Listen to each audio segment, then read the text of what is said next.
Welcome to self-discoverywisdom.com, formerly known as Self-Discovery Media. On these podcasts, you're going to hear people who speak from the heart. They've taken the journey in life. Many things have happened to them, but they've changed it to happening for them. And in their strength, their courage, they've discovered their abilities and their wisdom, and they are now sharing it here with you. Do enjoy each show. We bring it to you with love and knowing that it's going to help you on your journey of life. Good morning, good afternoon, and good evening, everybody. Welcome back to another edition of An Author's Kiss, right here on selfdiscoverywisdom.com. I am your host, Sarah Troy. My guest, all the way from England, is Sam Hawksmoor. We've had Sam on many a time before. Why? Well, I'm going to own up. He's my brother, and he's an author, and he writes sensational books. And we're going to be talking about a couple of his books today that will make absolutely fantastic Christmas gifts. A book I've always said is a gift that keeps on giving. The story keeps on giving. You talk about it to other people, so you're passing it on. Other people read the book and you share your different perspectives of it, or it enlightens you or it inspires you, or it just sparks the imagination that really kind of gets you going. So a book is a wonderful gift to give. So, as the festive season approaches and we all dive into the spirit of giving, I can't help but thinking that, The Timeless Gift is a good book. And that's something magical about unwrapping a story, a whole world waiting to be discovered, nestled between two covers. So what books are we going to be talking about today?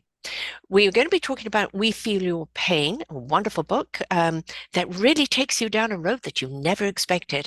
And the sequel, The Book of Ashes, where's that going to take us? We're also going to be talking about another book that he's written, Moonshot, Mission Longshot, Mission Longshot. And, kind of dive a little bit into the other books that he's written, because any single one of them is absolutely wonderful to give, whether you're giving to a youth or giving to an adult. Books are something, again, that I say there's something that it sparks. It can relate very much to what you're going through in life. It could be a wonderful escapism. It can open you up to a new world of perspective that you never ever thought about. And Sam's that kind of writer. When he writes, he takes you down one road and you think you know where you're going, and then there's a twist and there's a turn, and he takes you down a different road altogether. And when you've finished reading the book and you're digesting it all, you realize you've done a great deal of 3D reading and really have read a great deal of beautiful stories that have intertwined with each other. Welcome back, Sammy. Hi, Sarah. Good to have you back here again. I've just spent a month in England with my brother and sister and had a wonderful week and a half with my brother, and always enjoy my time with him. And I always love reading his books. In fact, actually, The Book of Ashes, I was curled up on a front porch in a comfortable chair with the sun streaming down with me with a glass of wine, and I just read the book until the sun went down. I loved it. So let's look at the first book, We Feel Your Pain. Now, I know that actually you've had some problems in Amazon because everybody thinks that this is a medical book, but Yeah. instead it isn't. It's a thriller, and you've got some really kind of reluctant characters in there that weren't expecting to go down the road that they went down. How about you give us a little bit about what the book is about? Well, the full title of We Feel Your Pain is We Feel Your Pain, so you don't have to. Hmm. All right. So it begins with two characters, really. One who's just started a new agency, which looks into scams that are affecting the local government. And so this one would definitely feel like a scam. And there are hundreds of complaints about it. But when they begin to investigate, and that's with his assistant, Asher, no one wants to admit they've made a complaint. They withdraw their complaints. Mm. That also raises their hackles. And then, Yes. so Delaney, and who's the investigator, he's sort of thinking he's also very interested in it because, first of all, he suffers from fibromyalgia, which is, I know something you know Yeah, something I know about. something about. Yes, And definitely. it's a pain that will just never goes away, right? Never. It Hmm. never goes away. So he's very interested in someone offering to cure pain. Hmm. for a price. Of course, And always a he price. goes to see one of the people who did complain, who hasn't withdrawn their complaint, who's the owner of the local bookshop. And he says, I paid $30,000 to get rid of my pain. And, my detective says, well, what happened? And, you wasted your money. He said, no, it worked. Now, what kind of scam works, I know. Yes. right? Yeah, That's that's too that's good to what be true. yeah. Yeah. And then the pain came back. Ah, So for there's the another catch. $15,000, we'll Uh-huh. Sounds familiar. yeah. So it's a story about that. And as they begin to peel away at this whole thing, and they discover there's a guru behind the whole thing. Hmm. Um, and it's an interesting story because as you peel it away, you're also peeling away at the rich people in society making money out of all of this. Yeah. And then suddenly Delaney finds himself at the bottom of a cliff because no one wants that investigation to continue. Right. I don't Yes. want to tell too much more about it, but No, this no, is the no. first, the first Delaney and Asher mystery. Yes. And so it followed in all kinds of different directions. And just when you think, oh, well, this is absolutely exploitive. And there's also a little scene right at the beginning in the book, actually, with a woman who's had paid her 30,000 and the pain has gone. But she is lying on the floor in the kitchen, too far away from the phone, with a broken hip and feels no pain. Ooh, And she right. can't get any help, and she's just going to die there unless, and luckily for her, Delaney and his dog Rufus Yes. arrive and get her to hospital. But that is the joke of it all because it removes your pain. Right. So I mean, a certain amount of pain is there to indicate there's something wrong. And if you don't have that Precisely. pain, then And we how do hear you about know? people who burn themselves, Yes. because Yes. yeah, it's a They don't feel phenomenon, it. isn't it? Yeah. Yeah. Yes. So Yes. it was based on the whole of that story developed because I had so much pain in From my arms. fibro. Hmm. Mine, though, wasn't necessarily fibromyalgia. I've narrowed it down, and doctors, of course, immediately dismissed this Of course. You've to not mentioned how you shellfish. went, buddy. You from Yeah, what? to Shellfishing? shellfish, yes. Oh, I came oh, back gee. from France having eaten prawns, which I love prawns, Hmm. and I couldn't move my legs. And then it moved from my legs to my arms and then my shoulders. And I was working at the time teaching. Hmm. And suddenly, I could barely move. It was ridiculous.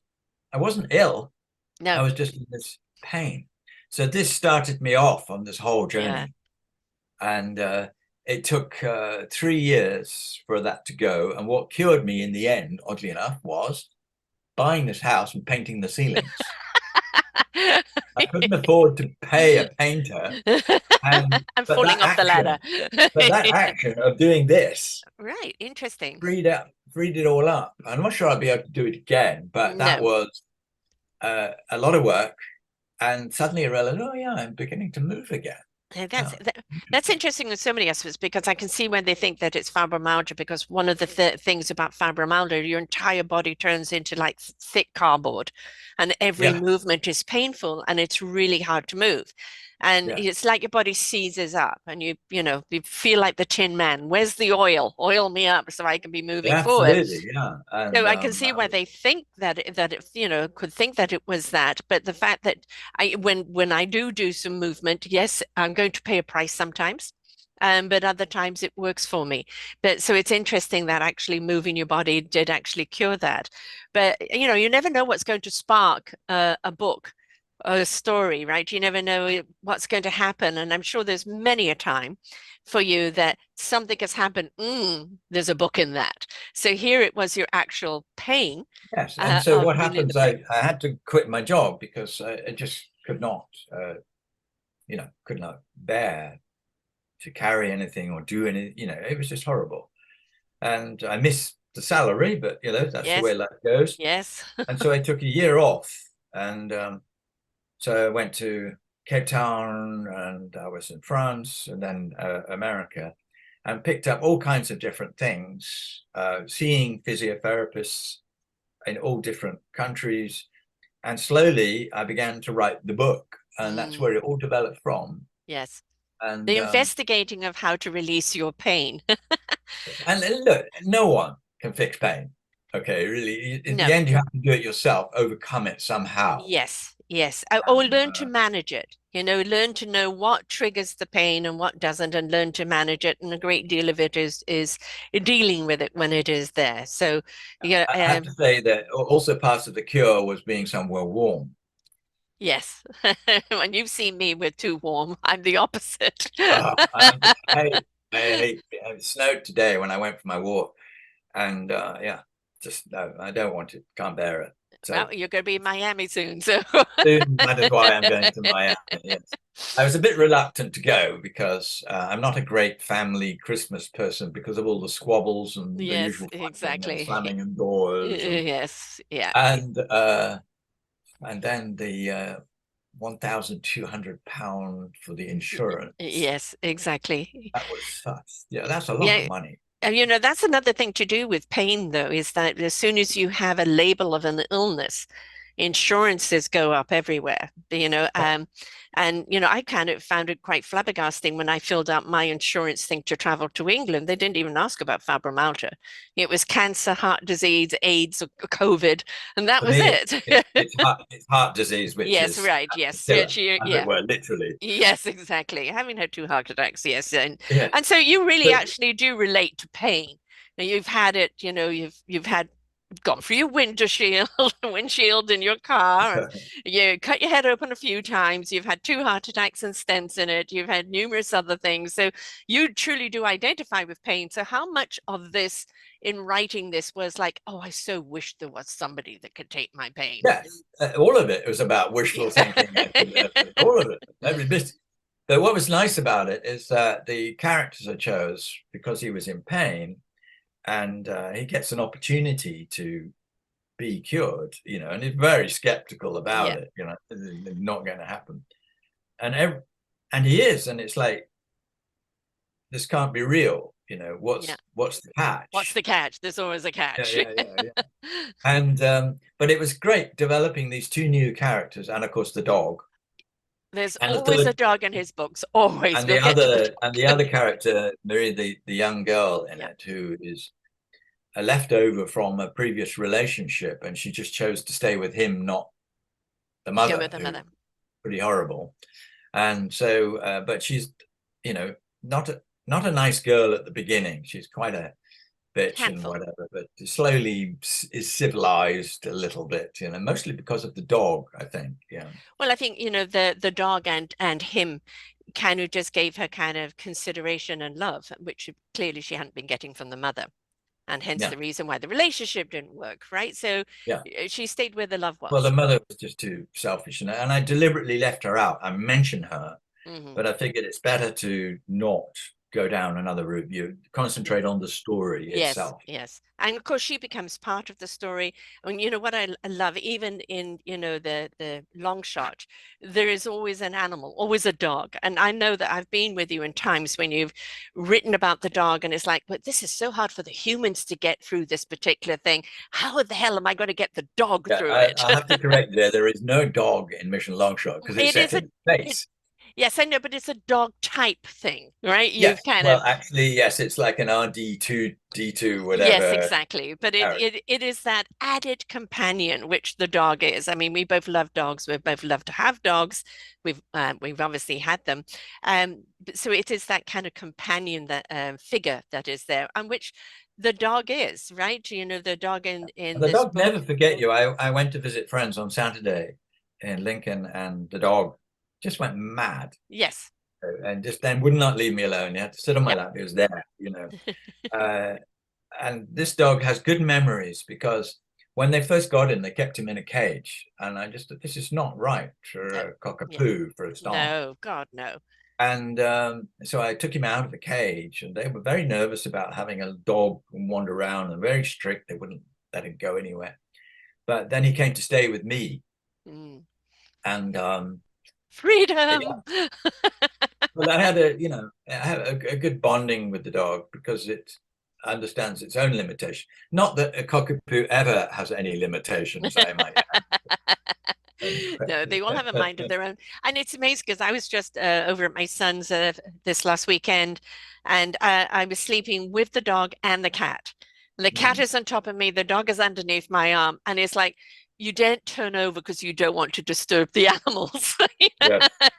So, and of course, you can turn over, you can do what they'll just reposition themselves, but it's always as we don't want to upset them.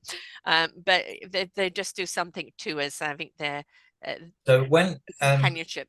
when I finished We Feel Your Pain, I wrote Mission Longshot, but I had in mind that I would do a sequel Yes, with it the needed two, a having developed sequel. them. It needed a sequel because what you've done in this book is never mind the adventure and what We Feel Your Pain is all about. It was the character building.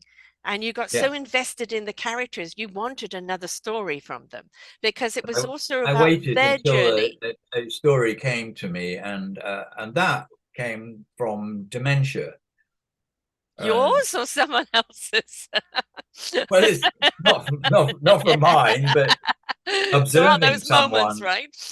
Well, it's observing someone who was quite important and with a great reputation, but now the family the son has locked him away and Oh, basically forgotten him because he's ah, got dementia and whatever. And what will he know, right? And and that makes it sound quite grim, but locked away with him is a secret. aha, yes. And the last thing he would ever want, even in the dementia state, was anyone to find out what that secret is. So the Because Book of it's Ashes is right. about that. Yes. And so, that's the thing with dementia patients is um, they remember the past very well. And there's some beautiful stories of playing music and suddenly they're singing along with it, or seeing a movie that triggers a memory. And then they're very, very lucid in a moment. There's actually a beautiful commercial going on for Chevrolet right now that really did bring tears to my eyes. And it's Christmas, everybody's celebrating, but grandma is kind of a little out of it, Yeah. dementia, not there.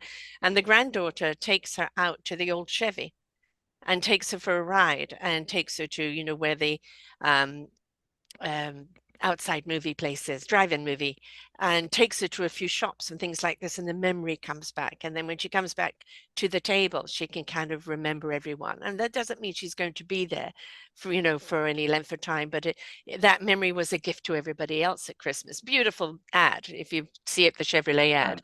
But that's the thing In the Book about of it, isn't Ashes, it? the guy is being misdiagnosed actually with dementia. But before I get to that, the son has hired a writer to write the father's life story. Right. However, the writer's taken the money and disappeared, and hence the detective is hired to find the bloody writer, and I want my money back, right? Right. Oh, where's the story? Yes. Where's the story? Yeah. But when he finds the writer's terrified to write it, and he's been told not Mm. to write it. So that is one level of intrigue. The other level of intrigue is once he's found the writer, is that we discover that the father doesn't have dementia. He actually had a brain tumor and they operated on it. And now he's got his memory back. And he's also discovered there's a retrospective photographic exhibition of his work, which I will not. The last thing he wants is this, right? Yes, exactly. Fame was not part of his deal. Yeah. And and the son has made all this money from crypto investments and Mm. sold out at the top of the price. Hmm. Always the secret in crypto. You make sure Yes, you don't go down with sell. the ship. Yeah, yeah. Yeah, absolutely. And yeah, I discovered today to make one crypto coin takes all the water that would fill a swimming pool. But I mean, the whole idea of it being crypto is that it's meant to be kind of a It non-physical is thing. the most environmentally destructive product you could think of. It Wow. uses vast amounts of electricity and vast amounts of water to generate the electricity. So there you go.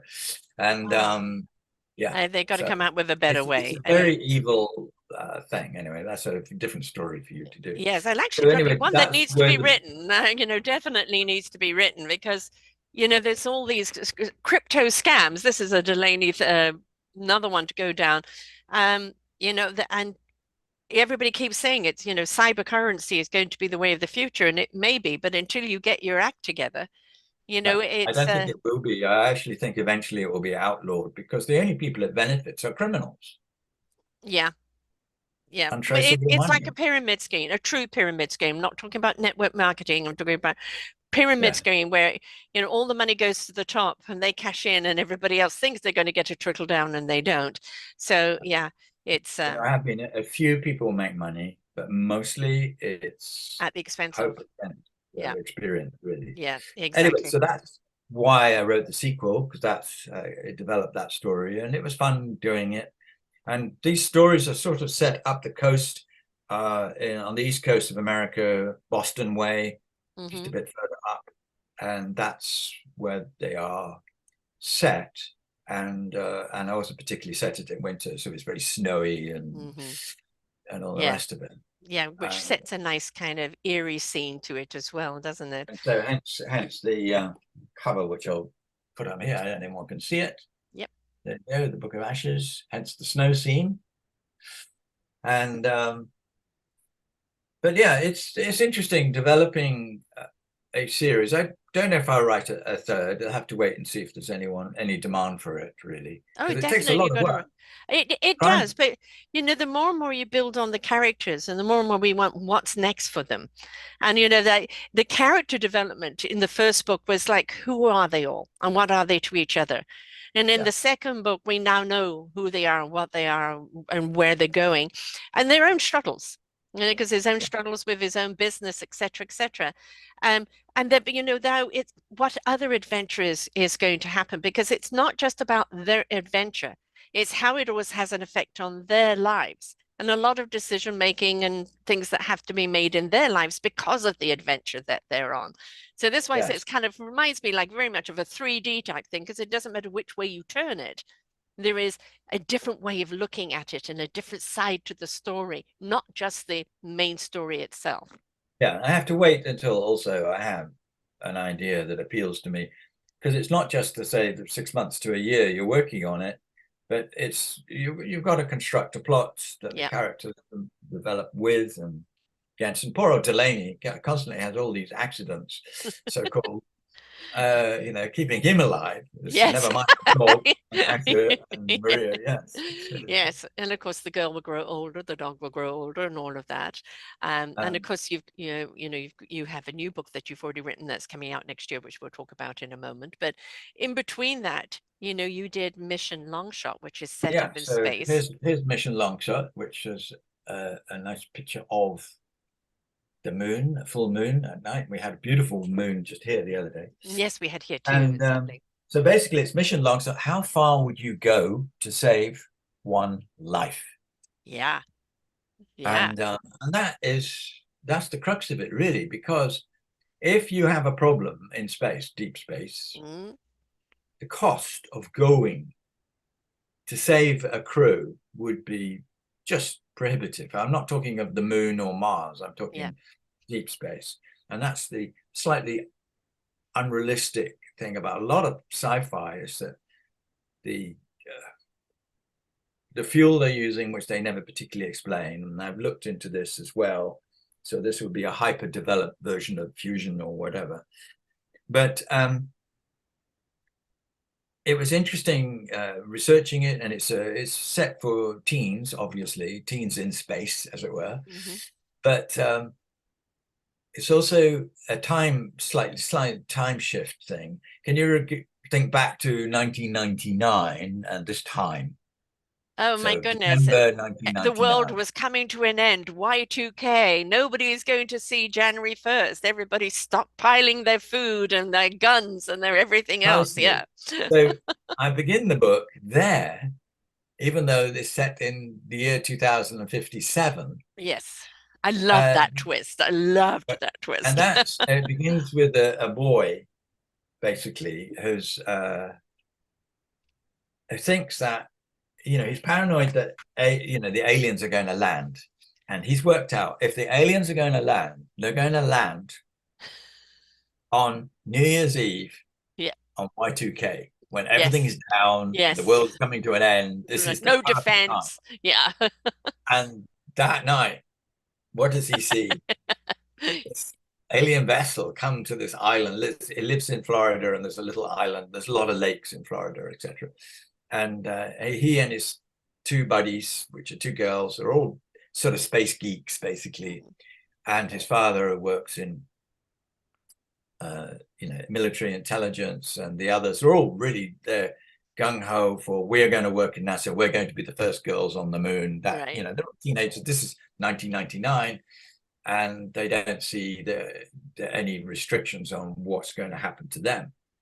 And so they go out to track this alien craft down, and what they find is a spaceship, well, a shuttle actually, there that is a girl from 2057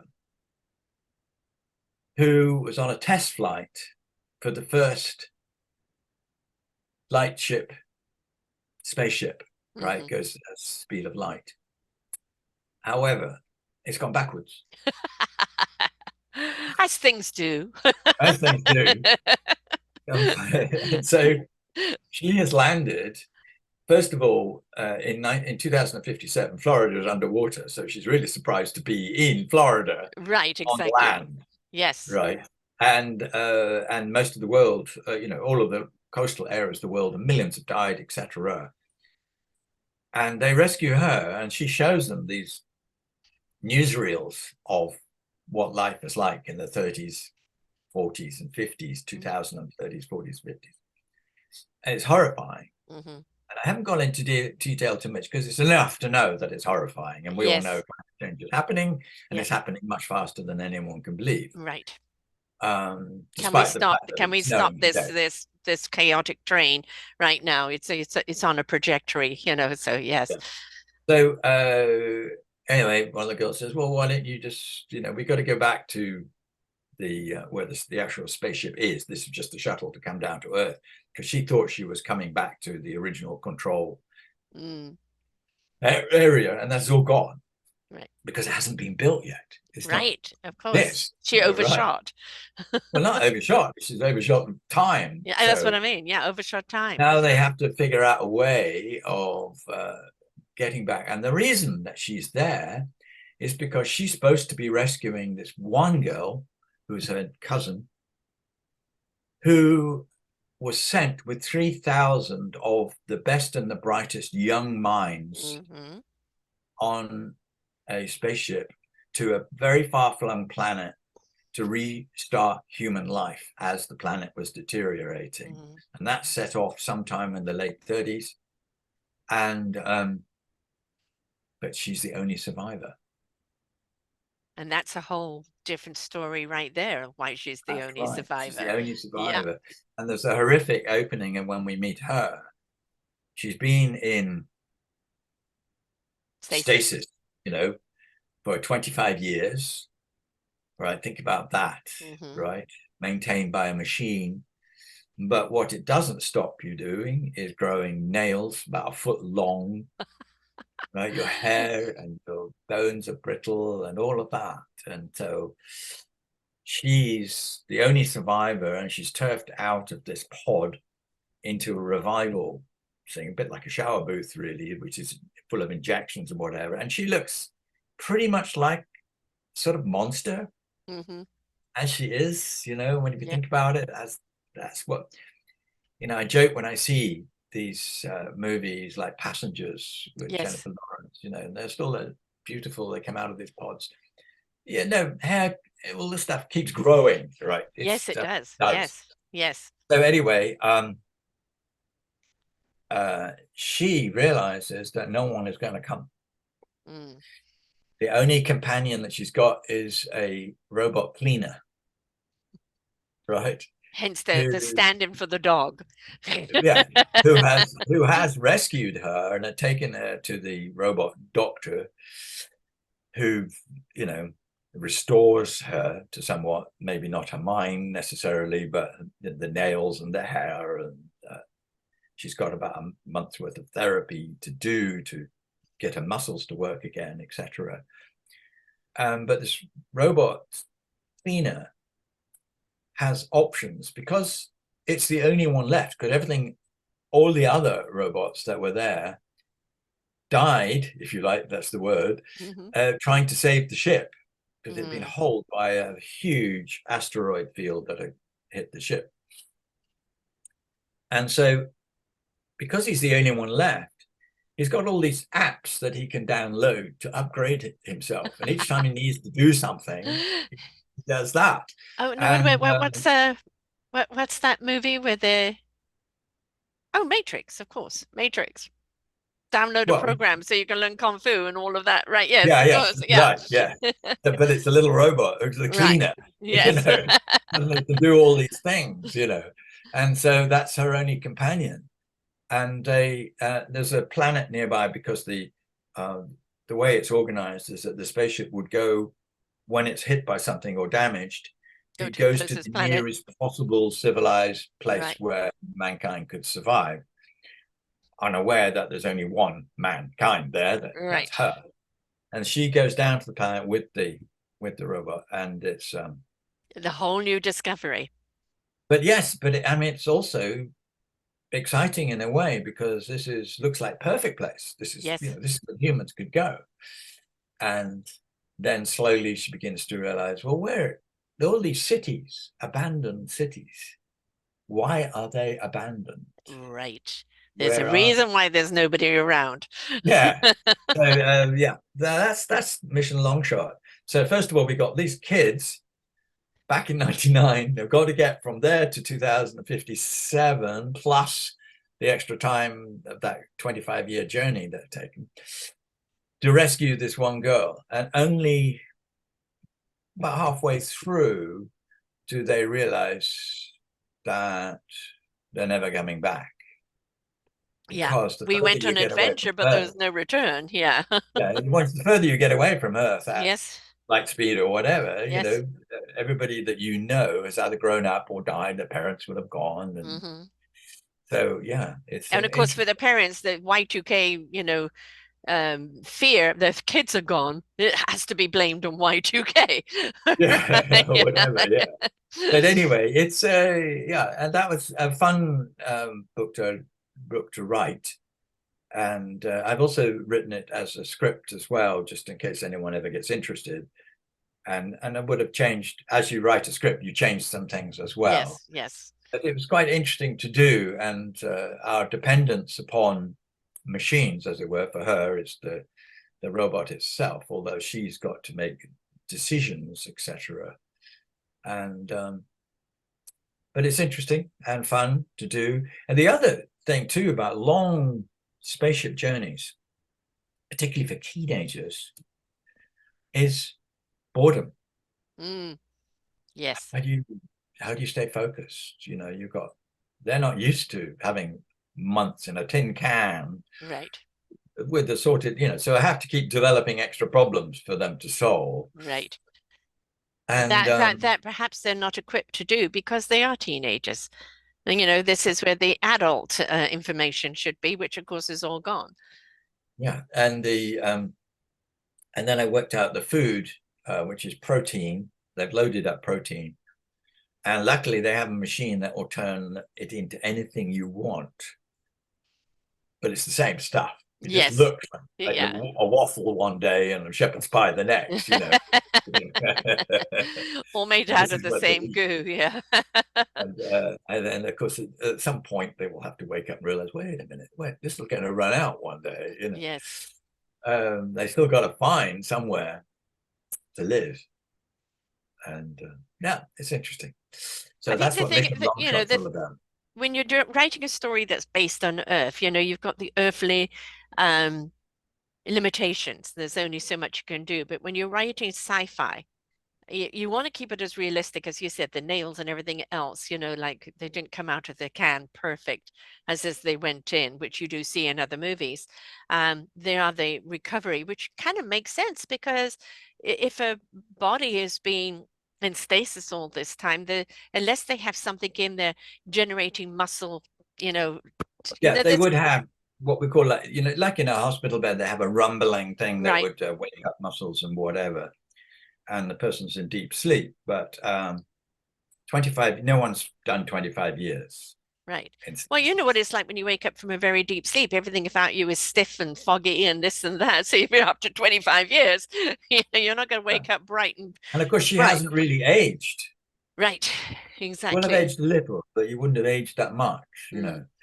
But so she's still in her mind, she's still a 16-year-old girl, but actually she's, I don't know, With 30. assumably only the memories of one from where she came from, Yes. and not even an adaptation to Oh, the there's actual there's place they're one in. development that you do is there's osmosis. So she wears headphones, and so she's actually graduating as she wakes up with a degree in forensic science, I as wouldn't you mind do. going to sleep for a while and waking up with a few things. Which comes in very handy when she's excavating ruins and Yes, what happened yes. to this previous civilization. I just recently went to an IMAX and saw this Forgotten City in Cambodia. And it was just absolutely brilliant, and the way they've excavated it and discovered why, it was fruitful for hundreds of years. It covered so much Angkor ground. Wat, yes. Yes, absolutely brilliant. But the brilliance was, the Cambodian War had been there, so mines had been set everywhere, and they had to get rid of the mines so they could excavate, and they used blind mice that dig out Nice. the and the people who train them, they're like their pets. And when it finds a mine, it digs, and because it's so light, it doesn't set it off, and then it goes back and they can blow it up.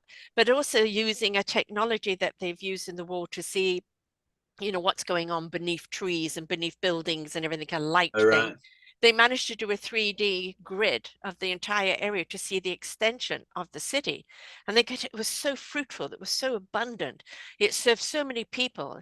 The whole way that it was, you know, um, done with the water, because it's 6 months uh, drought and 6 months rain, but they managed to build canals and things like this to restore, keep the water going for those 6 months. And it was brilliant and way ahead of their technology. Even looking at the technology, you have to believe that it has to be unearthly or unhuman type No, technology it's there. natural. I mean, what killed it was probably climate change, And to be what honest. killed it was 5 years of drought and then 2 years of rain, and nobody could live there anymore. And And so also, probably they millions of ran out people. of people to have a human sacrifice for, so they I probably. don't know, didn't get into the sacrifices so much there. Mm. Definitely the opulence, most certainly. But it was definitely the interesting thing is that it didn't matter how rich, how bright, how fruitful, and how abundant everybody was. Don't mess with climate. Climate change, No, Mother Earth is in charge, right? And so even though climate will be the great equalizer. yes, well, I always say, Mother Earth is going to evict us if we don't get our act together because she's And pissed I off can't with wait us. for Musk to go to Mars and say goodbye. Yeah, yes, hopefully he stays there. Take all his friends with him. Yes. Yeah, I always say, Anyway, beam up some of these particular leaders and leave them up there. Let them work it out the amongst themselves. oddly enough, yesterday I was watching in India how these people fish with otters. How did they do Right? that? They have otters on leads, and they take them Ah, down the river in the delta, and then when they get to very low tide, they let the otters free, and they all go out there and herd all the fish into a net. Then they come back on board, and then they get to feed on the fish, and they keep them and sell the fish or live on them, and that's how they live as it's very otters. smart. I mean, people look at rats and go, "Ugh," and it's a blind one, but look at it. Look at the job that it did. It's just Yeah. amazing. And And talking of mines, they reckon it'll take about 100 years to clear all the mines that the Russians have put down in Ukraine. oh, good God, yes. Vast amount. They actually have rockets loaded with mines that go up and just Drop. land and drop all of these mines everywhere. Yeah, So it's there just needs to be a lot of disgusting. breeding of blind mice A because lot of mines, but for all of their technology, the it's only thing that worked was the blind mice. So absolutely wicked. Yeah, yes. horrible. And this is kind of something that kind of comes into question because in all of your books and everything you've ever written, there's always somebody wicked. There's always Oh, yeah. some association that's wicked. And, the thing is, that is the fact of life. We've got wicked people. We are an incredible species. We're so capable of doing so much and so much heart and soul, but we're also, the absolute scum of the earth. And it's always what I love about your books is it's always that the unusual people that face the wickedness and how they triumph over it. It's never somebody that is the warrior that is the soldier, except for maybe Cat Blue. She kind of is that. A lovely book too, folks, and I love the way he goes into different dimensions and different worlds. I love that kind of stuff, and he's done that beautifully in a few of his books, Thomas D, a Cat Blue, and a few others. Uh, but it's always the discovery of courage, the discovery of abilities, the discovery of, I didn't know I could do that. And they being forced into situations they have to face, but coming out of it so much stronger because of it. And all your characters always do that, Yeah. It's actually in the book I've been writing for this last whole year, unbelievably. I can't which believe I how long enjoyed it's been. tremendously. I read the The of it. which is technically called The Restoration of Amy. And what's interesting there, because you've got a dichotomy of two characters, one who's my age, slightly falling apart, as it were, who's spent the last 10 years Self-reflection. trying, yeah, he's been trying to restore his Studebaker Golden Hawk. And and then, one rainy day, he's off on this great long road trip to go and get a spare part he desperately needs for the car. And he stops at the roadside to pee, just like me. And a wet dog, leaps into his truck, closely followed by a young girl who has, as it turns out, run away from a religious cult. And and because he loves dogs, it's okay. They can come. Now give them the ride for wherever they want to go. It's not a problem for him. And might have been a problem for others. It's probably very hard for a teenage girl with a dog Mhm. to get a ride, as it Yes. were, without running into real trouble or whatever. So it's her luck that she gets into this truck with this old guy. And then slowly, as he begins to peel away at what's happened to her, he's really appalled Yeah. and basically wants to save her. But, he's also aware that I'm this old bloke, what can I do? But Yeah. anyway, so that's the story. And it's just a road movie, really. Yeah, it's kind of a road trip movie of self-discovery. She's discovering that she's so much more than the cult, and there is hope for her outside. And he's discovering where I've kind of, I'm single. It's just about, the car and myself, because he used to work for NASA and you used to have that purpose, and now the car is the purpose. She becomes the purpose. Yes. And And the and dog, it's of course. and the dog, of course, always again that dog, right? Always there. But it's a beautiful story, really, of personal self-discovery, but the discovery of how much they need each other. Yeah. So part of my trip to Florida is just to dot the I's. Mm. For instance, yesterday I discovered that the car museum that he was going to leave his car to is out of business. So, Yeah. so and of course, if you left that in, there'd always be someone who writes and says, "Oh, Yes, did you know?" it's not there anymore. Yeah. No, So I yeah, mean, I know you do a great deal of research on your books, when you're doing it, um, because you really liked if you were making a reference to something to make sure it is there. But you've done a lot of historical type books where you've melded it in with woven it into a story. But the historical facts you've always researched along the way. And this is kind of when you're writing a novel, yes, your imagination can go wild. You can write all of this and that. But if there's any reference along the line to anything, you really do need to know that it is actually factual because it can throw the reader off, can't it? well, yeah. There's been a big debate about that lately, oddly, on historical novels. How accurate are they? And accuracy is history is constantly being reinvented, to be Mm, honest, yes. different perspectives, etc. Some of the facts remain. This happened on a date, that person died, these, consequences of that. But I do like to, I enjoy writing historical fiction. There's a lot of research you have to do.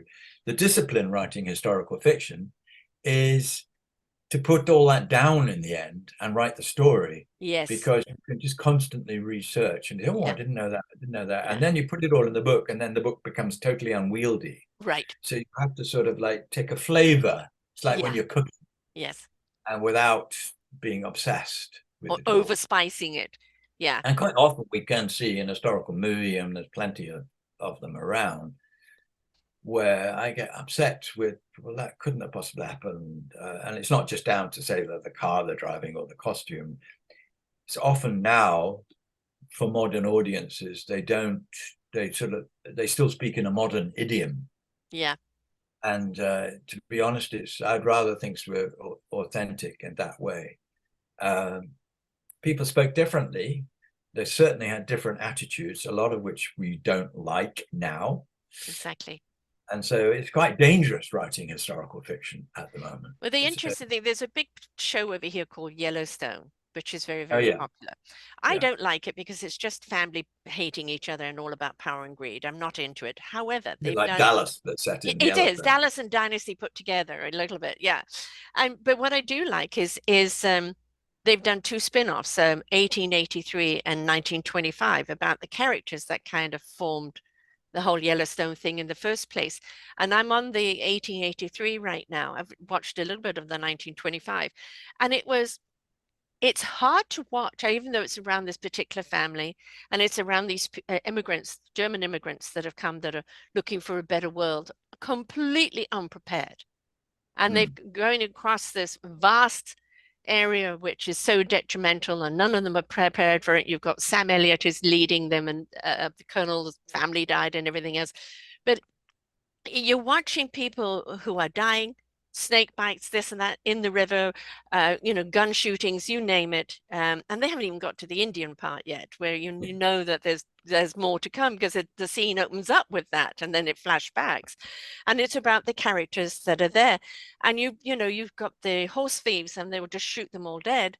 And it was very much about in order to survive, you've got to be willing to take people out. You've got to be willing to kill. You've got to be willing to leave people behind.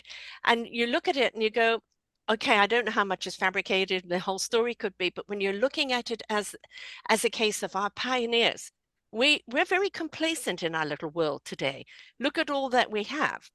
But We're we very forget about the comfortable. people that paved the way, and that all that they went through just to be able to build a society that we now rest on. And we forget about that. And it was Well, damn hard. I don't forget about that. I mean, you think about the average age of Yeah. people just 100 years ago, 40, 50, it was Was enough. old. Was old. Yes. Yeah, you died.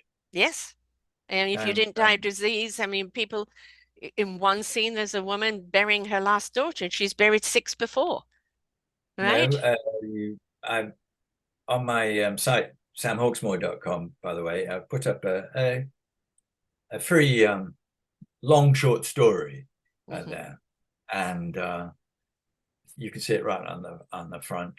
And it's about a guy who's invited to lunch, and he's a skeptic, a journalist who basically debunks everything. And he's Hmm. invited to lunch at this rich man's house. And because he's a skeptic, because he's about to be told something that cannot possibly be true, but is true. And so that's the story. There's a little treat for people who, you don't want to write the book, but I'll read a book. I'll read a short story for free, but Right, it's a long exactly. one. I Yeah. want you 6,000 Short, long words. story. But I mean, let's face it, most people are skeptical today, even when they hear about historical things. No, that couldn't have happened. And we're so kind of confused today of being able to discern what could possibly be true and what isn't. And we've got this constant perpetual thing of fake news. No, this didn't happen, that doesn't happen, this can't happen. That a lot of people have become rather jaded on what to believe and what not to believe. But if we don't learn from history, if we don't learn from who have paved the way from us, not only are we become complacent, but we become distrusting of anything. So I think it's Yeah, I important mean, to know. the rise of fascism in Europe and America with Hmm. Trump, Yes. Elon Musk, for God's sake. Yes. But you've got a far right government just taken over in Netherlands, Hmm. Holland, and the same is going to happen in France next year with a woman called Marie Le Pen. And the far right are going to probably take over in Germany in the next elections too. So, gosh, this is real change. And it's like the denial of history. Yes, the whole point about history is to pave the way and show us how to move forward, but to learn from our mistakes, learn what not to do. And it seems to be they're hell bent on repeating. Now, Yep.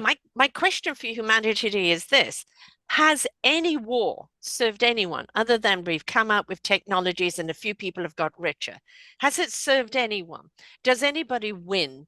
And why is this constant killing and power over each other moving us forward as a human race? I believe it holds us back considerably. Think it's a song. War. What is it good for? Yes, Absolutely literally nothing. nothing. No. Yes. I And mean, but why do we no, not I don't learn? want to. I don't want to get into the whole Israel, the Gaza situation, but gee, the it's intractable because it's all about history. Exactly. Exactly. You know, it's all about history. But when you look at it, there's so many people that hate someone. Uh, and why do you hate them? What's the core of it? I don't know. I can't remember, but I hate them. And it's we don't look to the root cause of the problem. And is that problem even still there? Is it even still valid? It belonged in yesterday. Why is it still being brought forward towards Yeah, today? it's horrible, but I mean, this is the direction of travel at the moment. And as a writer, you're now in a minefield all around you. Anything can be woke. Yes, Anything can upset people. Heaven help you if you ever tell a joke. I know. Um, and then you've got, as the right wing come in, they will want anything left or anything liberal, small l, removed. And so it's going to be a challenge for anyone to be able to write anything in the future. I think it's going to be quite a problem. I call it the handmaiden's tale syndrome. It is the Yeah, handmaiden tale yeah. syndrome. And she predicted it very well and scary and a very scary future in front of us. But having, seeing the writing on the wall, and it's stirring up the people that really, quite honestly, don't want to take any accountability of their own happiness. It's always, at the cost of everyone else. Uh, they are still the few. Why are we giving them the power? Why are we standing on the sideline saying, "Oh, it's what's happening. It's all it's," Why are Well, we? and you can Why are see we it not stopping it? happening with Twitter X. Yes. You can see it happening on Facebook, on TikTok, for God's sake.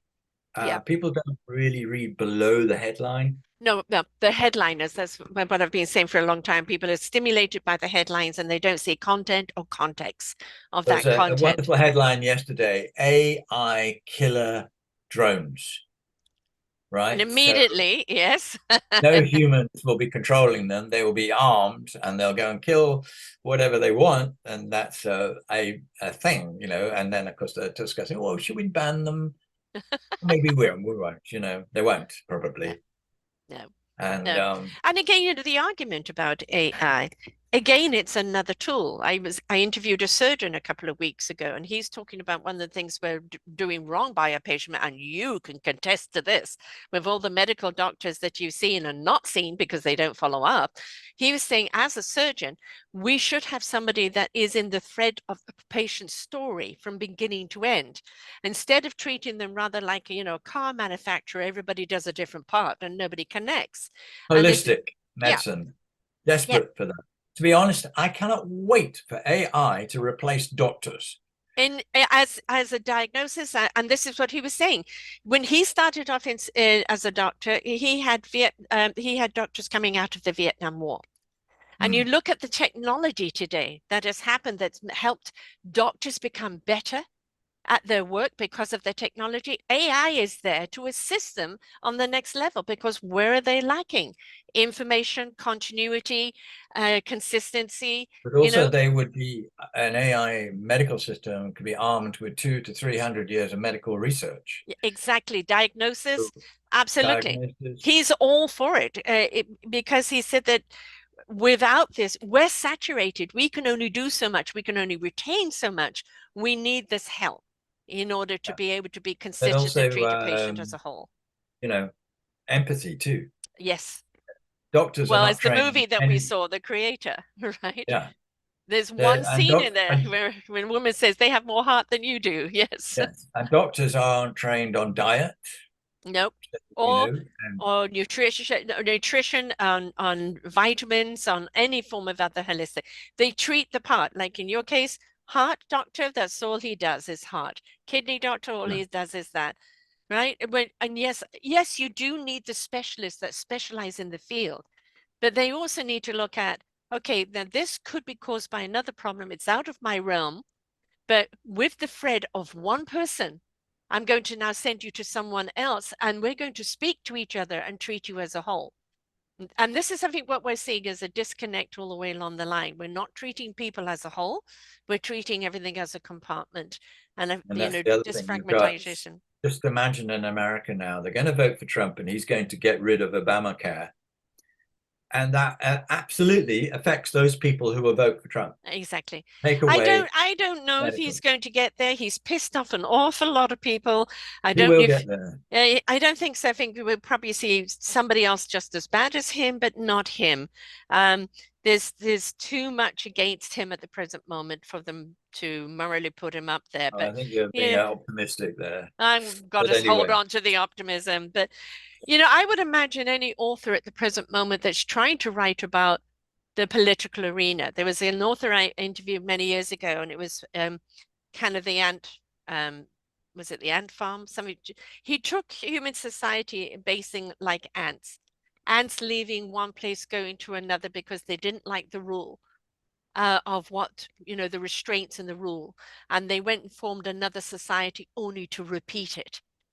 hmm. Right. And the thing is that we may want something different, but until we reprogram ourselves to actually support something different, all we do is repeat Well, quite often, yes, immigrants vote for the people that remind them of the people that they left. because it's what they know.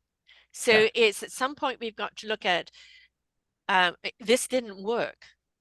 What am I going to do? How am I going to shift my thinking into a different form of thinking, a different form of practice and action that could work better?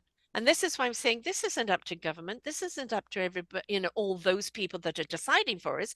You have given them the power, right? Where are we going to take back the power? All of your characters in every single one of your books, at some point is up against something that is dictating the power, and they challenge the power.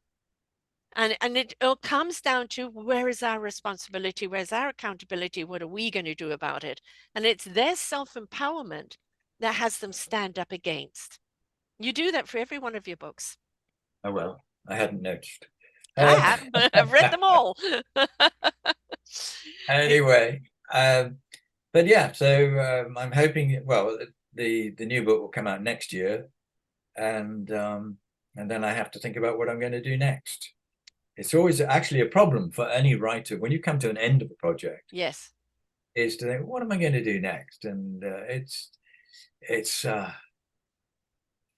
yeah, I haven't got that. I haven't got that trajectory yet. I'm hoping that the trip to Florida now will give me a little clue and whatever. Oh, I believe it will. There's always something that you will see, even if it is you seeing the political arena there and coming back, and it's maybe not ants, maybe it's dogs Mm. representing them. But I mean, sometimes you just can't help with what you see out there, wanting to put it into a book. I mean, one of my favorite books of yours, just because of the storyline, is Repercussions of Thomas D.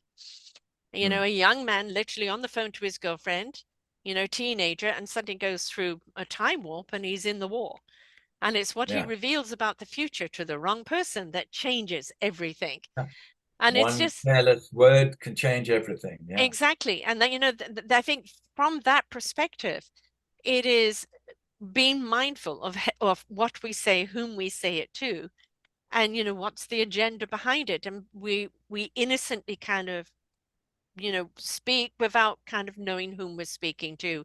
And but equally, just as that changed things not so much for the better, how can we also say something that could also change society for the better? And I think, quite honestly, at the present moment, that's what we're needing. We're needing that hope out there. It's like I had this conversation with my children a couple of weekends ago, and my son was talking about the ones in power that are pulling all the strings, that are manipulating the world, and everybody else is sheepling along like, barreling. Uh, and he felt powerless to do anything. And we were all, saying, we are the empowerment. Where's our stand? What do we stand for? What are we doing to make our world better and the world around us better? Because the ripple effect goes out. One of the things to always remember is that half the people who are eligible to vote never turn up to vote. Right. And So, they quite honestly, when you look at what there is to vote for, it's a hard one this it's a year in hard America. one. It Yeah. really is a hard one. I've had actually Americans tell me this, who do we vote for? And also, when you're looking at any form of politics, what is it? It's mudslinging. Who can throw the biggest dun at each other? We don't hear about what they're going to do. We hear about what the other person isn't doing. And all it is bash it. We have a Trumpster type conservative guy here right now, and he's already campaigning. And I call him the mealy mouth. He's out there saying all the right things to all the people that are in trouble, that are at a crossroads, housing, jobs, food and everything else. And and it's tearing down everyone else to make himself look good. And you know that he's a Trumpster type guy, and it's just slimy. He's Well, slimy. just be happy that you don't live in Argentina right now, where the complete maniac is now going to take I over. know, with his chainsaw. I mean, if you wrote that in a book, everybody would laugh at it and say, Yeah, if you wrote about the last 10 years of politics, 10 years prior to that, you would have been a joke, right? yeah.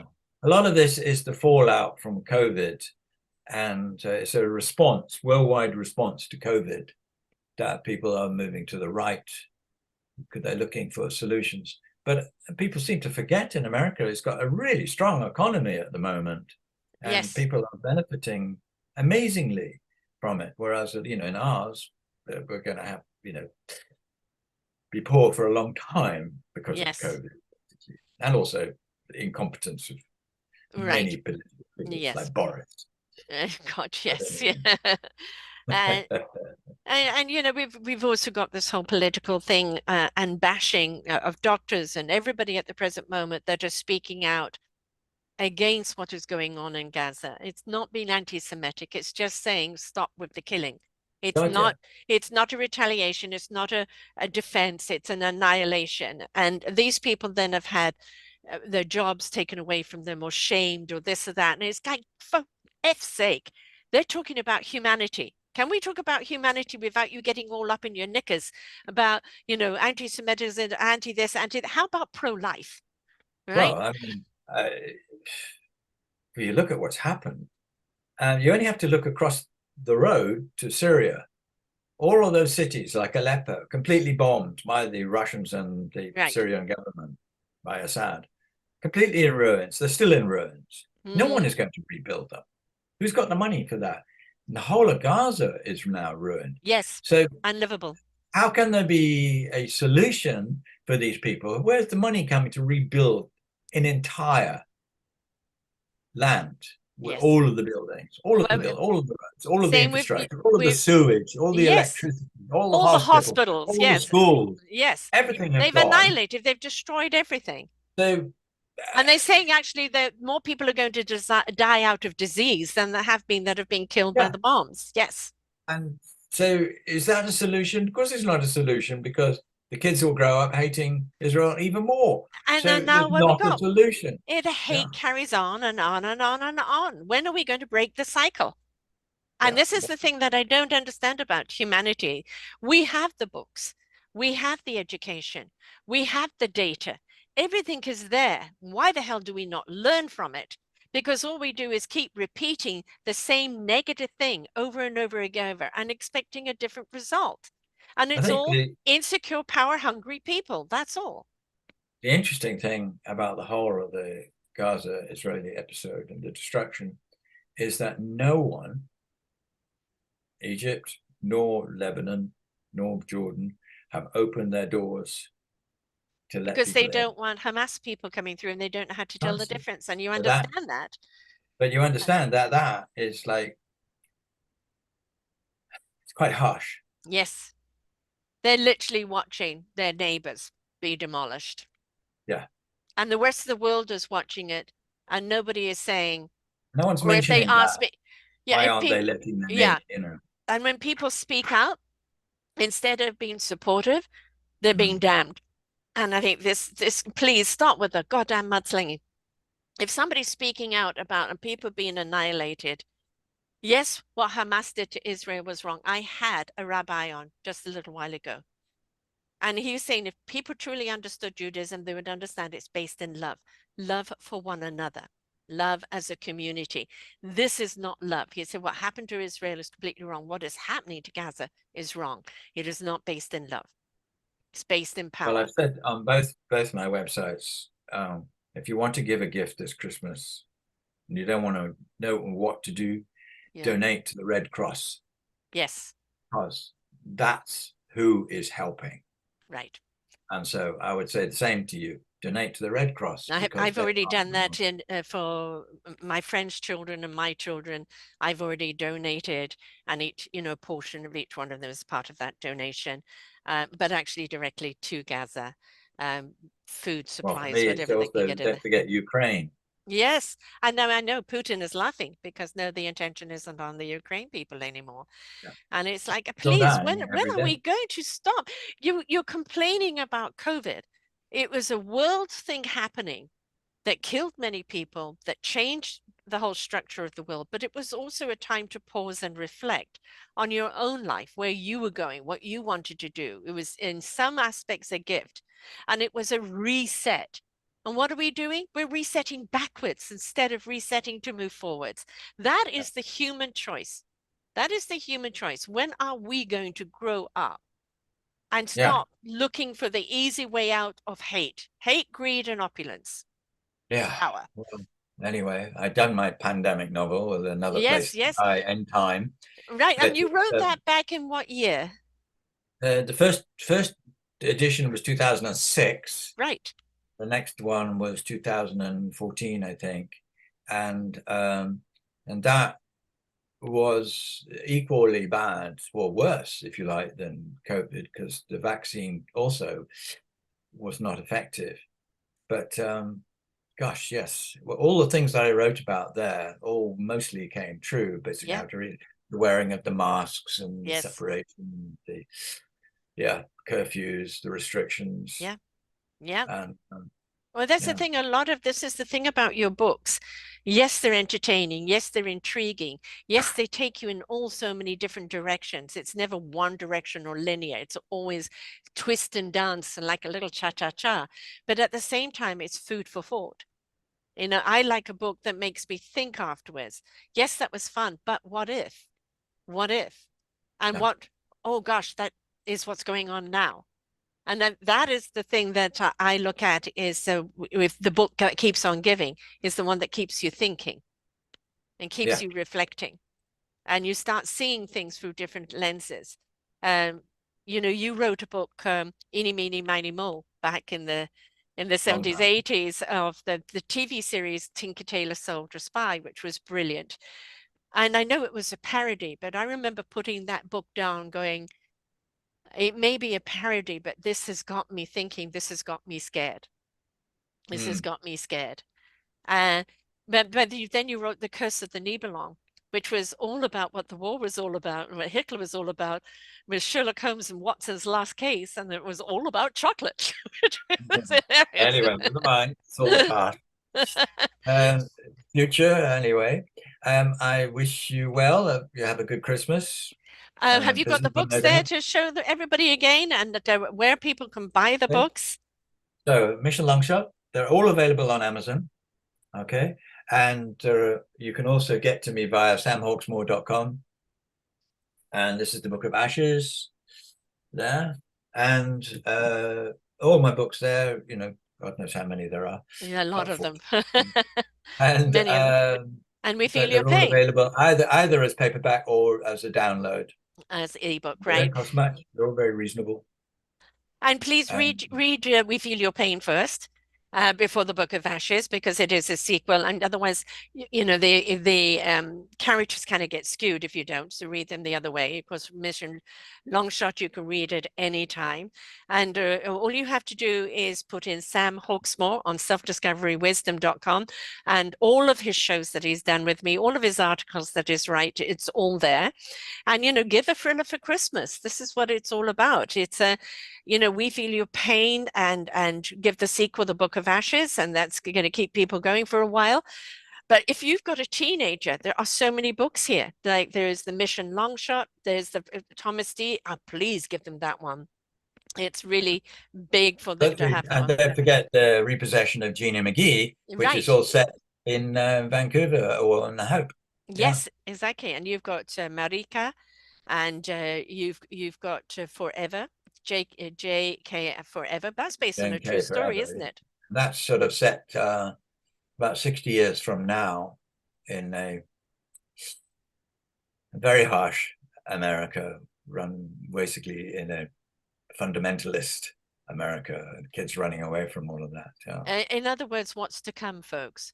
What's to And come? Yeah, yeah, cheerful stuff. Yeah, but you want yes. something kind of uplifting that takes you into different dimensions. A girl with the cat blue, and then of course you've got the whole heaviness and the other series there that you've Well, that's the repossession of Gina McGee, right.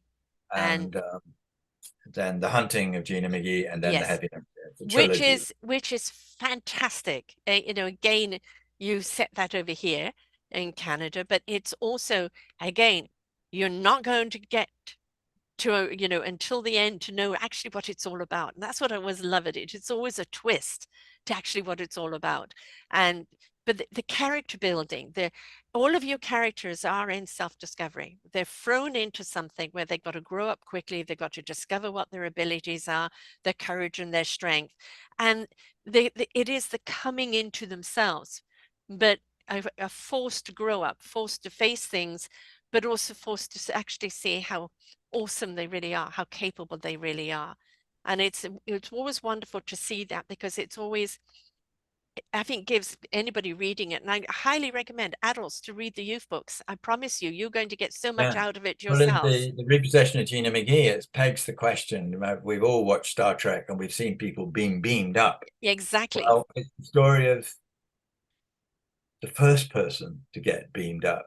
How much of them actually arrived at the And in what destination? order? And in what order? Yeah. And so, and would you like to volunteer to Uh-huh. be the first Yeah. teleported person? Yeah. Yeah. So anyway, that's where that idea came from. I quite like going, deconstructing things Yeah. that we watch and just think, oh yeah, yeah, and then I don't know, how did that get developed and who developed it and how was it legal? Exactly, exactly. But I remember 30 years ago, you were going to write a book, and I'm not sure you actually did, but it was all about faxing an army. Oh yeah, no, Yeah. no. And it's like, But you look at that faxing, and a lot of people even listening go, what's the fax? You yeah, yeah. know? Well, also, I wrote a book which then got lost in the post. I sent it to someone to type it up because I was away, and it was all about climate change. And I must have written that, I think, about 1978. There you go. There we go. That's a long Wow. time ago. It's And all you, of about. course, yeah. And of course, not on the computer where you can have the backup all I, typed out. I wrote it So, while I was working for Trek America in America, and then I would send the pages back and to the girl who was typing it, and it all went astray. oh So, no, how yeah. awful. That can be so frustrating. All those wonderful ideas just lost. But Oh, that was about 100,000 words ah, gone forever. yeah. So no, backup, backup, But I backup, still write folks. by hand Yes, anyway. yes, yes. And for a lot of people, they swear by that, the character building by hand. And then, you then put it up on the computer and obviously lay it all out, etc. But um, for some people like myself who can't even read their own writing because of the dyslexia, for me, it's always the computer. is the way to go, because otherwise I can't read what I've written. So I it's can't I can't write to the computer. It's not the same. I mm, can, but it's not the same. There's an organic process when you write by hand right. and develop the ideas, etc. So when you do input it, you're already on a second draft anyway. Yes. Yeah. How many drafts do you Anyway, normally do for each book? I am going to go, and I wish you well for Christmas. Yes, you too. Enjoy Miami. I can't wait to hear what story is going to come out of that. I planned a road trip. We're going to the Everglades and to Fort Myers and Sarasota and little places like that. It, Sanibel Island, apparently. So it's yeah. going to be very, very interesting as to what you truly see under the facade. I can't Yes. wait. Whether it's going to be a book or just an article, I know something's going Oh to come no, who out of it. knows? But anyway, and also surviving sister and my niece. Yes, exactly. Believe me, that needs some surviving. And the Folks dog in also, the handbag. oh yes, there's a dog. There's a dog there. Another dog, absolutely. Folks also go to his hackwriters.com. There's millions of articles on there, not only from Sam, but from other people that have contributed. It's a wonderful magazine with some incredible insight in there from people, around the world, life stories and political stories, you name it, and a great deal that This Sam's I got written to from bring there it as to well. an end though next year because Or things pass have it moved on. on. Or Things have pass moved it on. on. Yeah, I think it's time to pass it on and let somebody Yeah. else take it. Do not let all that wonderful knowledge go, but pass it on to someone else. Yeah, So 24 years is a long time to run a magazine. yes, yes, and the fact that it's still going, it's amazing. But look at all that information on there. That's got to be Yeah. archived, it can't be lost, can't be lost.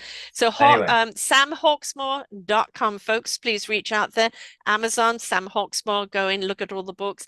The great gift to give to everybody, please. It's just whether you're giving it to youth, giving it to yourself, giving it to or your even if you're friends. giving it to someone you don't like. Yeah.